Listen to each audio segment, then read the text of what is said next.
Sasali ka ba sa GOC or sa grooming challenge? Bago ka sumali, pag-usapan muna natin ang mga dapat mong ihanda at mga kakailanganing gamit para sa GOC. Para prepared ka na at mas malaki ang chance na mag-improve ang potential ng flower horn mo sa mas mabilis na panahon at manalo. Una sa lahat, bago ka sumali sa kahit anong GOC, dapat maging mapanuri ka. Meron kasing ibang GOC na hindi maganda ang patakaran at dito pa lang, maaring matalo ka na nang walang kalaban-laban. Meron kasing ibang GOC na paunahan ng pagpili ng pry. At kung mahuli ka ng pagpili, maaring pangit itong makuha mo. Kaya sumali sa GOC na maganda ang patakaran. Halimbawa, selected na yung pry na pagpipilian para sure na patas ang laban. Meron din GOC na palabunutan ng sistema kung sino ang makakabunot ng first number, siya ang unang pipili ng pry. Ito naman ay nakadepende sa swerte mo. Ganun pa man, ito ay fair and square para sa lahat. Ngayon halimbawa, nakakita ka na ng magandang GOC na pwedeng salihan at maganda naman yung patakaran.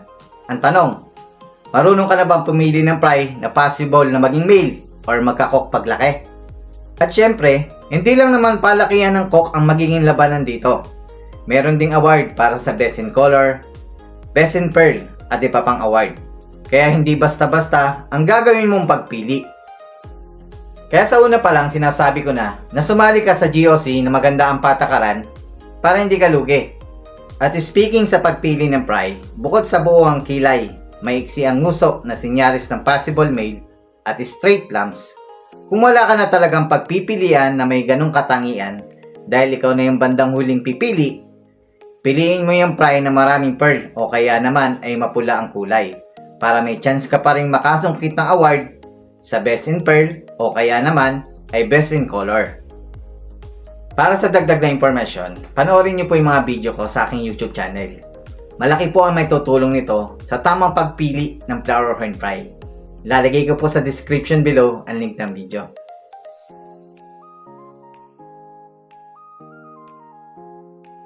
Bago pala magsimula ang GOC, ang una mong dapat gawin ay mag-culture ng green water. Dahil tumatagal ito ng weeks or more than a weeks para tuluyan itong maging green water. Kaya habang maaga pa lang, bago ma-release ang pry, ay dapat nakapag-culture ka na. Dahil malaki ang may tutulong ng green water para ma-enhance ang pearl ng flower horn pry. At syempre, kapag maraming pearl, possible na masungkit ng flower horn mo ang Best in Pearl Award.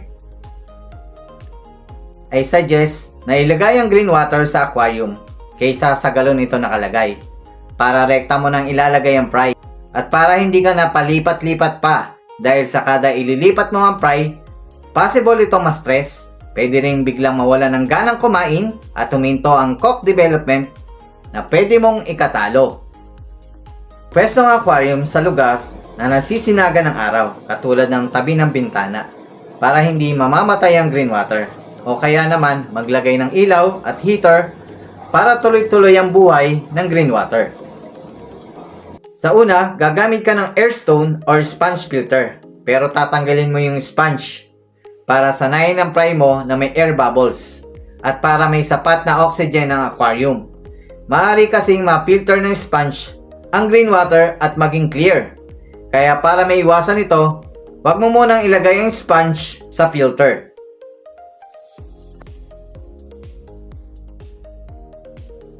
Habang maaga pa lang, hanapan mo na ng magandang pwesto o area kung saan mo ilalagay ang aquarium. Kung saan hindi ito madalas na dadaanan ng tao para hindi madaling ma-stress ang flower horn pry mo.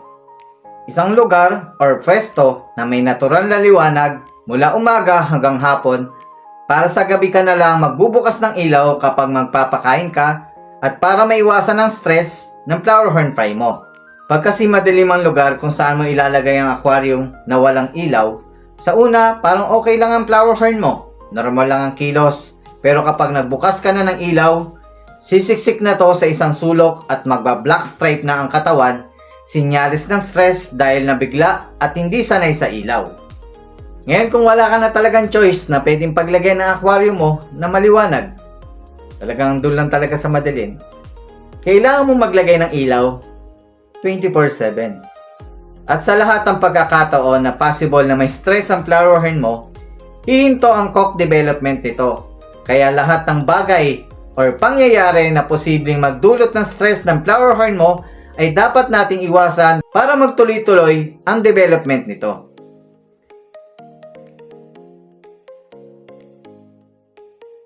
Kailangan mo rin mag-ready ng 20 gallon, divider, at blue background na rin. Una, kaya sa 20 gallon mo ilalagay ang fry ay para hindi ka napalipat-lipat pa ng mas malaking aquarium na pwedeng magdulot ng stress. Kaya naman, gagamit ka ng divider ay para hatiin mo na sa maliit na portion ng aquarium para makontrol mo ang fry sa kanyang kilos at paggalaw at hindi ito magtago sa isang sulok. Sa ganung paraan, madaling makikita ng flower horn mo ang pagkain kapag magpapakain ka. Dahil sa una, limited lang ang area na kanyang ginagalawan. At saka mo na lang iusad ang divider kapag lumalaki na ang flower horn mo. May kasabihan din na nauuna ang paglaki ng katawan ng flower horn at nahuhuli ang cock development kapag sa malaking aquarium ito nilagay agad. Ito ay posibleng mangyari, lalo na kung mas marami kang pinapakain at mataas ito sa protina. Kaya para maiwasan ito, kailangan gumamit ang divider at hatiin mo na sa maliit na portion ng aquarium at least 5 gallon. Kailangan ng blue background ng aquarium para mapalabas ito ang natural na kulay ng flower horn at para makuhanan mo or mapicturan mo na maayos ang flower horn mo for GOC update na kadalasan every 15 days nangyayari. Pag kasi walang background ng aquarium, nagiging maputla ang kulay ng flower horn. Kaya bago mo palang ilagay ang fry sa aquarium, kailangan may background na to para wala ka nang gagalawin sa aquarium.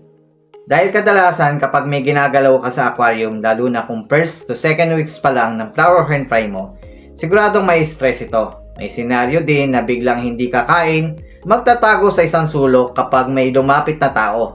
At worse, hindi ito mag-i-improve at sa huli, ito ang magiging problema mo. Dahil ang kailangan ng flower horn fry mo ay mabilis na improvement at magandang kulay, ang kailangan ay food na rich in protein at enhancer na rin. By the way, kung iniisip mo na pure pellets lang ang ipapakain mo, malaki ang chance na matalo ka. Dahil ang makakalaban mo ay gagawin ang lahat para manalo, kaya hindi ito ang time para magtipid ka at magbaka sakali dahil lamang ang maraming strategy. Para sa pellets, dapat mataas ang protein content ito katulad ng Okiko Platinum na may 60% protein content. Ngayon sa magtatanong, okay ba kung ibang brand ang gagamitin? Siyempre pwede, pero dapat mataas din ang protein content ito dahil ang hinahabol natin ay mabilis na cock development sa mas mabilis na panahon o oras. I suggest na medium size ng pellets ang bilhin para sure na maisusubo ito ng fry ng madali. Para sa matingkad na kulay at extra boost para sa cock development, dito na papasok ang enhancer. Pero dapat kung bibili ka ng enhancer, piliin mo yung maraming health benefits katulad ng multivitamins, amino acid, probiotic at iba pa. Para bukod sa magandang improvement, makakatulong din ito sa magandang kalusugan ng flower horn mo.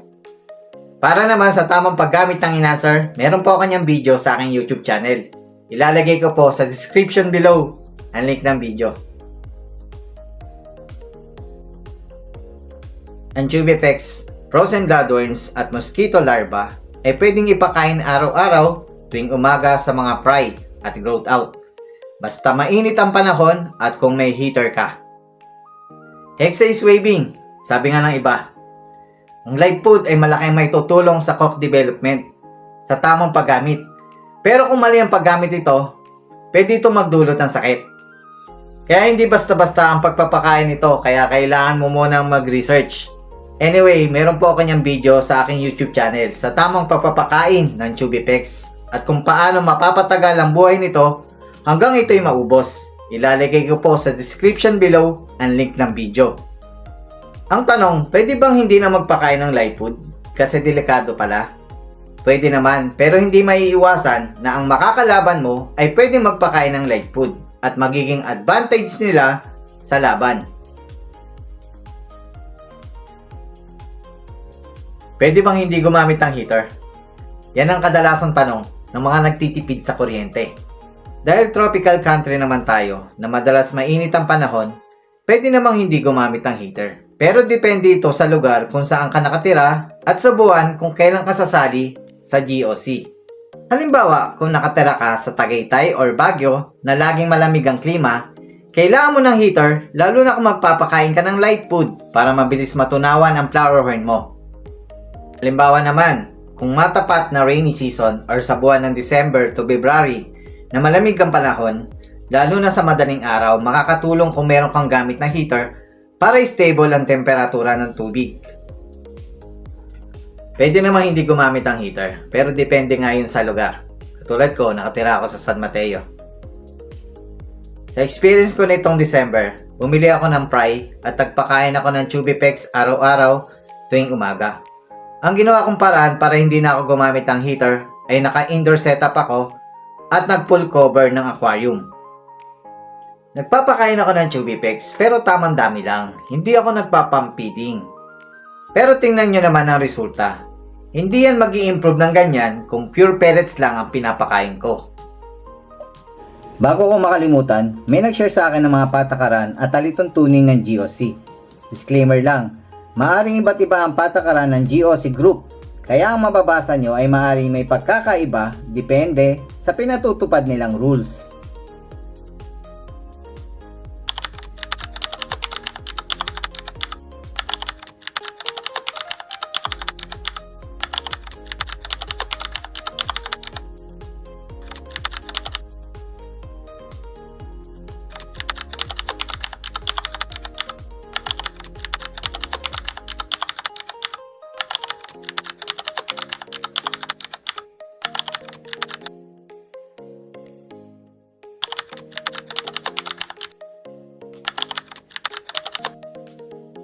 Sa susunod na video, iisa-isahin natin ang dapat mong gawin sa flower horn fry mo na kasali sa GOC.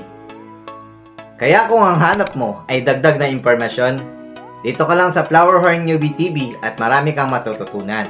Kaya paki-like, comment, subscribe, and follow me for more information.